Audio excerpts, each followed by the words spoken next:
Hey guys, recently I had the opportunity to sit down and talk with Utah business owner, father of two, and cancer survivor Jared Jeffrey about how his life changed and his perspective shifted when he got some tragic news. Check it out and let me know what you think. Why don't you tell us a little bit about yourself, what you've been through the last couple of years, what you think people should know about you? Yeah. Spent first part of my life being very normal, decidedly normal. I don't know about that. Okay, fair enough. But it was not until about a year and a half ago. So I've got a wife, I've got two kids, and about a year and a half ago started to have migraines, which were, I had turned 31 and I just assumed you start dying. You turn 30, your body starts to fall apart. Right. You're fine. And eventually they got severe enough. I said, there's got to be something that they can do to help the migraines, right? So I went to the doctor. Doctor says, maybe you should go get an MRI just in case. It's probably nothing, but just in case. So went, got an MRI, and came back with a lemon-sized tumor in the left side of my brain, and obviously you don't want that. No. So it kicked off, a whole litany of experiences. The first being, emergency surgery. The migraines were related to the size of the tumor causing pressure on the brain. So let's get that thing out of there. And then there was about a month of waiting to figure out exactly what it was. Now, when we were in the ER for that first visit, the doc there looked at the images and he said, "You've got 6 months to live. Wow. You're finished." So, we had to sit in that for about a month as they, did more testing and things to confirm.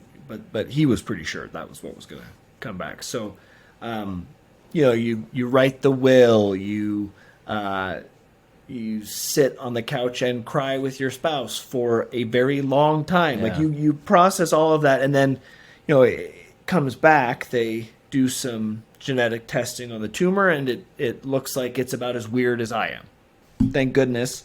What that means is that rather than 6 months, I've got 15 years, and they're actually coming out with new treatments for this type of tumor every day. I mean, literally this last week, they announced a new FDA-approved medicine for tumors similar to mine, and they will probably translate over to the condition that I have as well. So, while 15 years is the average, my expectation is that I'll be around for a good long while. Well, and that's the hope. And with, like you said, with things evolving as fast as they are, like if something's not changed by then in medicine, then what happened? What catastrophic worldwide thing happened?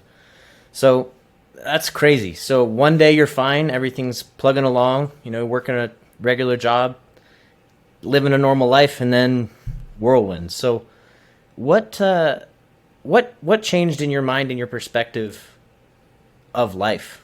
Like what? I guess a better way to phrase it is, what colored lens shifted over your glasses when you got that diagnosis? Yeah, well, I actually think it was the inverse. I think I had been walking around with rose-colored glasses, and that was enough to kind of shock me out of it and pull the tint off my eyes and say, "Oh shoot, like regardless of whether or not this is what gets me, something's gonna get me." Yeah, you're fragile. And figuring that out was kind of the biggest shift. And it obviously immediately calls into clarity, what are you actually doing with your life? What's actually important? What actually matters? I mean, again, we had a full month of, hey, start packing up the shop. You won't be here for Christmas. And so, having had that opportunity, you quickly identify everything that matters, everything that doesn't in your life, and you start to kind of parse those things out and throw away all the chaff, all the trash that you accumulate because you think you might need it. And I don't even mean material possessions. I mean mental state, like things that you actually care about. You start to stop caring about those things and focus on what's really important, which for me was am I going to make sure that my family is taken care of? You know, because you always think if you're young and healthy, which, you know, besides this, I am, you know, I've got time. I've got time to do that. Something for tomorrow. Take care of that next week. And then beyond that, it's you know, am I leaving the relationships that I have intact in a way that, you know, I could peace out and things be okay? And then the last one is, are you square with God? Because if you're not, go figure that out. And it's you know, that's the big piece that kind of colors the rest of what happens. So that's really interesting. Something we deal with a lot on the day-to-day is we help individuals form something we call a family constitution. And it's different than a will, it's different than a trust, but it is sort of a living document where you put your values, you put your priorities and stuff, so that in case you go, you have something to hand on to your kids and not just a check. And it sounds like when, you know, this kind of, I keep using the word whirlwind, if that's accurate. Yep. When that happened, it sounds like you went back to the drawing board, you and your wife, like, sat down and really talked about what is important, what do I want to pass on, and what do I want to retain in the indiscernible amount of time I have left. Yeah, I mean, that's exactly what we did. Yeah, I would say that that's a very accurate thing. We didn't have a formalized process, but that's exactly the moment we hit crisis. We said the only thing you have left when you're stripped down to the bare bones is your value set. So right. If you don't have that formalized in some way, whether in a document or in conversations or in relationships. Yeah, sure. That's, I mean, it's kind of a lot to process. Even, you know, I was adjacent to it. I wasn't even in the car, but I saw it drive by, so to speak. But I have noticed a large shift in your ability to,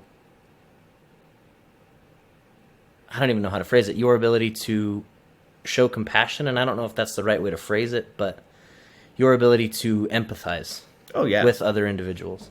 Yeah. I think the capacity that you've gotten from going through this has grown. And so I guess a question for you is, what would you recommend to others that maybe haven't had an experience like this?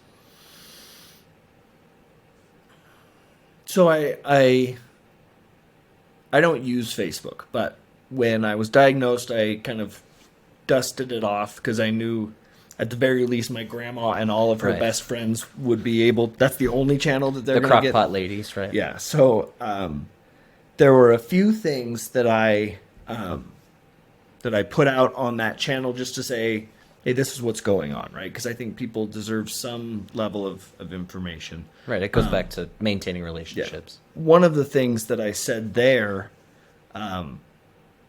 was that I hope individuals are building a life so that when the inevitable tragedies strike, and they will, I mean, that's life. The human condition. Right. But when those inevitable tragedies strike, are you building a life that is sustainable on the darker, richer side of life? Yeah.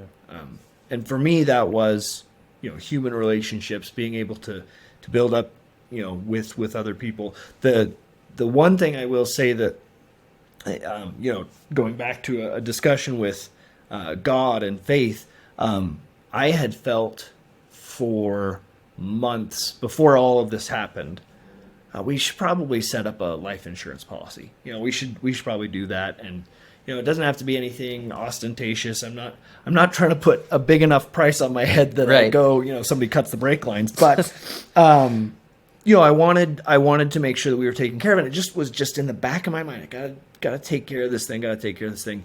And so a month, almost to the day, a month before any of my symptoms showed up, we got together a term life insurance policy and you know, got that all inked and paid the first dues.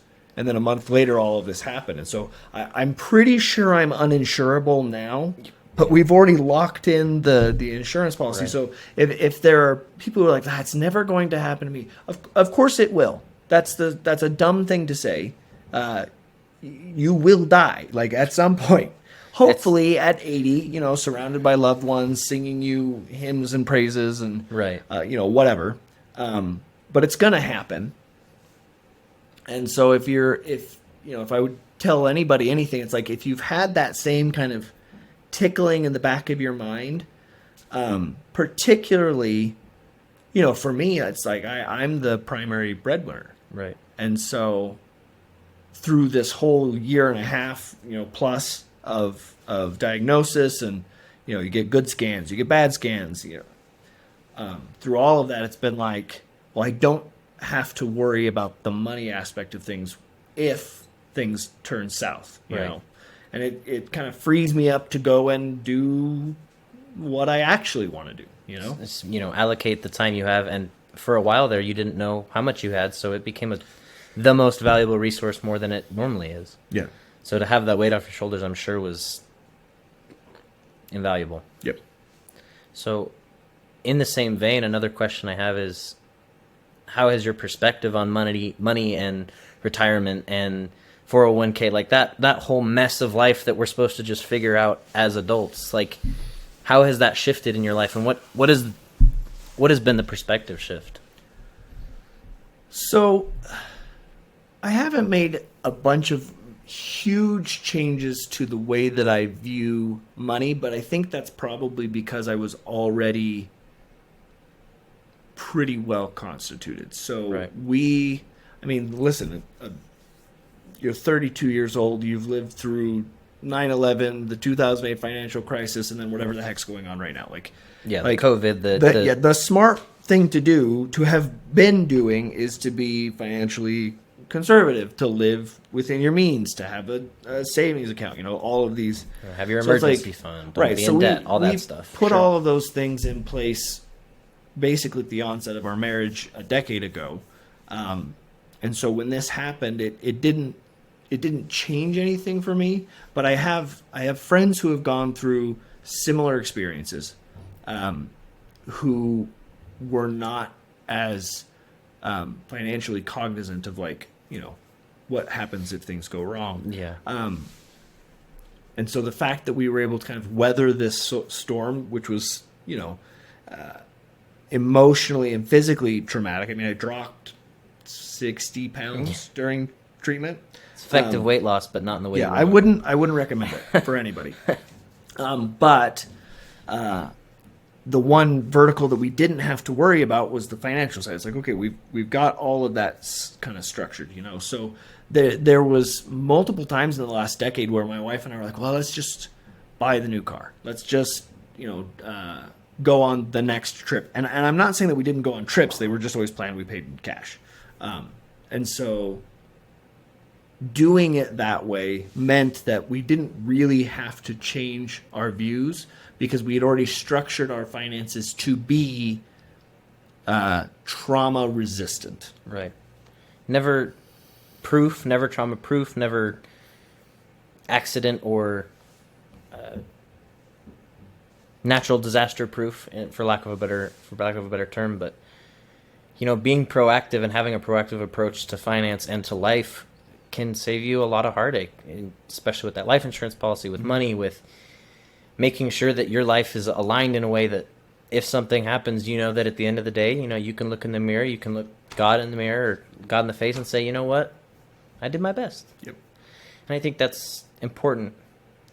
On a lighter note, what are you up to now? What are you doing now? I think that... obviously the most logical thing to do after being diagnosed with brain cancer Sure. is to start a tech company. Naturally. I woke up, I said, listen, we've got this thing licked for the time being. Let's go do a really difficult startup. So absolutely. I started a company about a year ago, so right as we were wrapping up treatment. And I'll tell you, the treatment part of it was really what kind of spurred me into it, because I said, well, there's no time like today. We got some good news from the doctors in terms of stability. Hey, you're probably going to be around for a while. Great. So I started a healthcare technology company. We do cybersecurity for health systems. Okay. So just as an example, there were 60 million medical records compromised in 2022. Wow. Just in the United States. That's not global. That's just U.S. numbers. A medical record on the black market will typically go for between 10 and 40x what you can pay for a credit card number. And of course it does. Like, you think about it, a credit card number, you get hacked. The first thing you do is you call Capital One, and within a half hour, they've shut that card number down and they're issuing a new card, right? But with medical data, medical information, it's immutable. Like, you've got your age, your social security number, your blood type, your, scans of the treatments that you've received. You can't go down to T-Mobile and change your blood And type. swap that out overnight, right? So that sort of data is very valuable to commit fraud. And because it's immutable, once you've been compromised, you're compromised. I mean, that's out there to be used and reused multiple times. Wow. So we started a company that's using some new technology to combat the most prolific ways that hackers get into health systems to get that data out. Wow. I'm sure you had a lot of time to think about that in hospitals, and you see those things, and the idea kind of sparks, and you're like, I wonder... Yeah. Well, and my entire career has been in the healthcare IT world, and it was just enough for me to say, well, let's go actually make a difference. Rather than working for somebody else, I've got an idea. I know how to make it happen. Right. Let's go do that. So. And I think, I wonder if, not saying this in a roundabout way, if the cancer was a kind of a kick in the pants to be like, you know what, there's no time like the present. Just like the life insurance policy, there's something nagging in your head, and it's like, you know what? I'm going to be proactive. I'm going to take care of it, and I'm just going to do it. Yeah. Because no one's going to do it for you, right? Yep. That's awesome. So, all that in mind, starting your own business, living through this tragedy, kind of changing your perspective on life, what are 2 or 3 things you wish that people would know about, from your perspective, about life, about money, about business, about everything that if you could, pass it on to your kids, to your next generations, what would you like to be known for? That's a deep question. I'm sorry for that. No, it's a good question. So let's start with the money. Sure. It's interesting. People say, well, money is the root of all evil. No, if you go look at the scripture, it's the love of money is the root of all evil.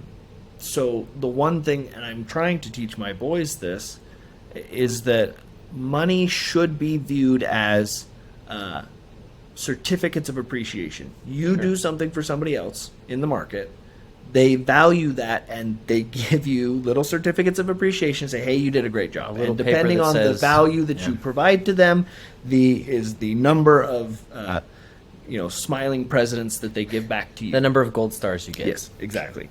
And I think for a long time I was just focused on raising that number and money as the objective, when the truth of the matter is money is stupid, first of all, because the moment you have it, people want it, and the moment you don't have it, you want it.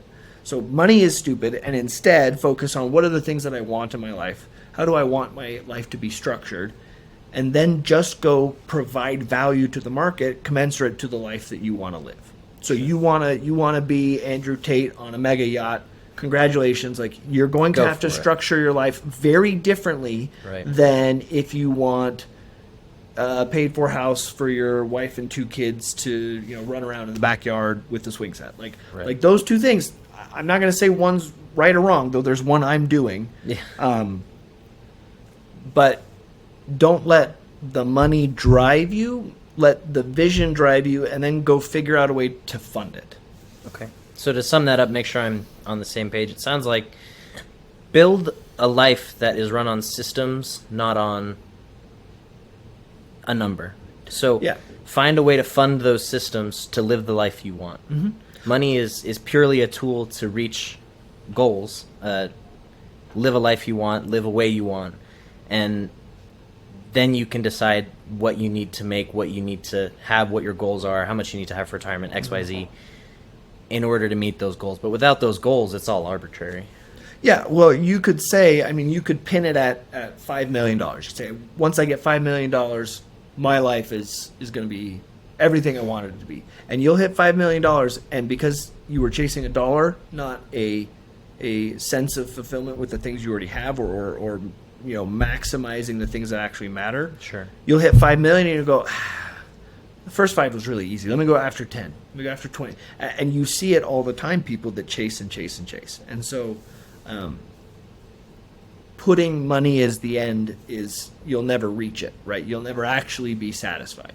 So find a way to build a legacy with what you want, instead of an infinite amount. Yep. Sure. Okay. And same thing for business, let's say. That's a complicated one, because I honestly feel like I don't know what I don't know. Okay, so here's what I do know. I have one superpower when it comes to business. And the good news is I don't think it's specific to me. I think anybody can cultivate this. Trying to be the jack of all trades, trying to be the guy that can do all the things, is a fool's errand. And what you should actually do, and they teach you this in school, right? They tell you you've got to do a well-rounded education. So you're going to learn math and language, and you're going to learn science and everything, so that you're well-rounded. And the truth of the matter is, once you get into business, it's like you want the best people working on the things they're best at. And so the superpower that I have is getting together an incredible team that are top of their fields, seeing the vision that I have, and then coalescing around that. So I don't have to be a medical doctor, for example. We have an MD on our board. I don't have to be or do all the things that he has seen and done. I just have to convince him that what we're building is worthwhile. Sure.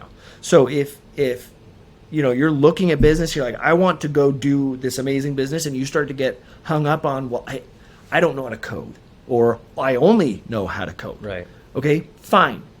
Take your strengths, work on those so that you become best in that field, and then go find other people who need you to be best at what you're doing, and they will be best at what they're doing. And then you build a team. From the team, you get the results, right? So that's the perhaps only thing I'm really good at in business is I can sell a vision to the people who are best at what they're doing and bringing them all together so that we can build it together.